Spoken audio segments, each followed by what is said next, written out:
अब देख रहे हैं मुद्दा गर्म है। इस वक्त बड़ी खबर आ रही है मजदूरों के मसले पर। सुप्रीम कोर्ट ने अंतरिम आदेश जारी कर दिया है कि मजदूरों से देश भर में किसी तरह का किराया नहीं लिया जाएगा, ना ही बस में, ना ही रेल में। रेल यात्रा के दौरान जिस राज्य से मजदूर जा रहे हैं उन्हें खाना और पानी उसी राज्य को मुहैया करवाना पड़ेगा। बसों में भी खाना और पानी देना होगा। विक्रांत हमारे साथ जुड़ रहे हैं। विक्रांत, ये बहुत बड़ी खबर है ऐसे समय में जहां लगातार जानकारी मिल रही है कि स्टेशन से जब अपने घरों तक पहुंचते हैं तो या तो बहुत बुरी हालत में मजदूर होते हैं या फिर उनकी जान भी चली जाती है।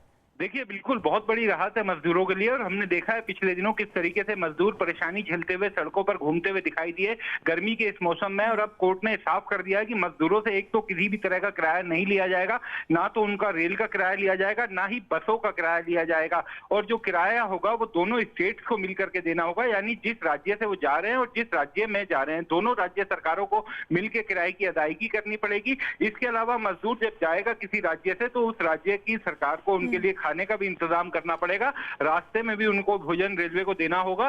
और ये मजदूरों को इसकी सही जानकारी मिल जाए, समय पर जानकारी मिले कि उनका नंबर कब आएगा, कब उनकी टिकट है जाने की, इन सब चीजों को पब्लिसाइज करना होगा। इस बात के भी निर्देश राज्य सरकारों को दिए। तो निश्चित तौर पर कहीं ना कहीं मजदूरों के लिए एक बड़ी राहत की खबर है। एक जो लंबा उनका चल रहा था संघर्ष, उस मामले में सुप्रीम कोर्ट ने हस्तक्षेप कर एक बड़ी राहत उन्हें दी है। बात वहीं पर आकर ठहर जाती है कि इसका पालन, इसका एग्जीक्यूशन कैसे हो ताकि वाकई में सुप्रीम कोर्ट की बातें असल में होती हुई भी दिखें।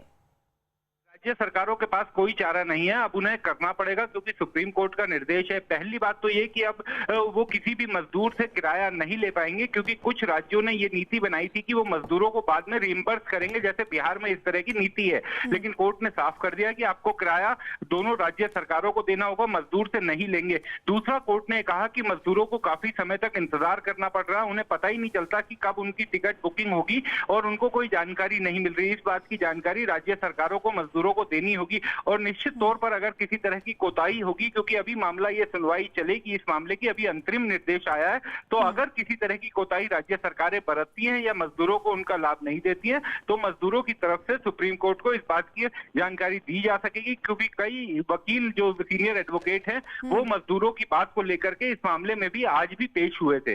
लेकिन अभी जो मौजूदा राहत है वो किस तरह से की जाए, इसको लेकर और क्या क्या बात कही गई कोर्ट में? देखिए, कोर्ट में सॉलिसिटर जनरल का ये कहना था कि सरकारें काफी इस मामले में काम कर रही हैं, कई तरह के कदम उठाए हैं। तो कोर्ट ने कहा कि हम ये नहीं कह रहे कि राज्य सरकारें या केंद्र सरकार काम नहीं कर रही है, उन्होंने काम किया है, लेकिन फिर भी जो जिस तरह की जानकारी सामने आ रही है उसको देखते हुए अभी काफी कुछ किया जाना बाकी है। तो कोर्ट में सॉलिसिटर जनरल की तरफ से ये भी कहा गया कि अभी उन्हें कुछ और समय दिया जाए, वो दोबारा से अपनी रिपोर्ट फाइल करेंगे इस मसले पर, क्योंकि कम समय मिला रिपोर्ट फाइल करने का। परसों ही नोटिस हुआ और आज इस मामले की सुनवाई थी, लेकिन कोर्ट ने कहा कि हम आपको समय तो दे देंगे क्योंकि आपको कुछ और समय की मांग जो है वो जायज नजर आती है, लेकिन तब तक के लिए ये अंतरिम आदेश आपको पालन करना पड़ेगा, राज्य सरकारों को पालन करना पड़ेगा। और इस आदेश से कम एक अंतरिम राहत मजदूरों को ये मिल गई कि जब तक इस मामले की सुनवाई चलेगी वो एक अलग बात है, लेकिन तब तक के लिए कोई भी उनसे किराया नहीं ले सकेगा और इसके अलावा उनके खाने पीने का भी इंतजाम रेलवे और राज्य सरकारों को करना होगा। और विक्रांत, ये इस लिहाज से भी महत्वपूर्ण है क्योंकि 4.0 लॉकडाउन जो है वो 31 मई को खत्म हो रहा है और 3 दिन